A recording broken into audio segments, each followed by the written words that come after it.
Aktoria e mirënjohur Margarita Xhepa ka ndëruar jetë në moshën 91 vjeçare, duke lënë pas një trashëgimi të pasur artistike dhe kulturore. E lindur më 2 prill 1934 në Lushnjë, Xhepa u bë një nga figurat më të shquara të teatrit dhe kinematografisë shqiptare, duke interpretuar mbi 150 role në teatr dhe 32 në filma. E cilësuar si një nga zonjat e mëdha të teatrit dhe filmit shqiptar, karrierën e saj e nisi në vitin 1950 pranë teatrit popullor dhe më pas vazhdoi në estradën e shtetit.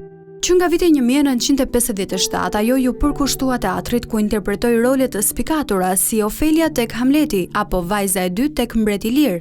Në kinematografi me një prani që rrallëherë mund të përsëritet, ajo i dha jetë 10 roleve që prekën zemrat e publikut, nga General Gramafoni te Dora e ngrohtë, duke shndruar çdo rol në një testament artistik. Në vitin 2007, aktoris ju dha çmimi i karrierës për rolin e Nadjezhnës në monodramën Kënga e Mjellmës. Ndërkohë është dekoruar edhe me titujt Artiste e Popullit dhe Nderi i Kombit, duke u vlerësuar për kontributin e saj të jashtëzakonshëm në artin shqiptar. Për ndarjen e aktores së njohur kanë shprehur ngushëllime drejtues të lartë të shtetit dhe politikës. Me interpretimet e saj, ku spikati në mishërimin e figurës së gruas dhe veçanërisht të nënës, Margarita Xhepa çoi dritë dhe u bë pjesë e dashur e familjeve shqiptare, shkroi presidenti Begaj në reagimin e tij. Lam të mirë Margarita Xhepa, zëri yt do të kumboj gjithmonë në teatrot dhe kinemat shqiptare.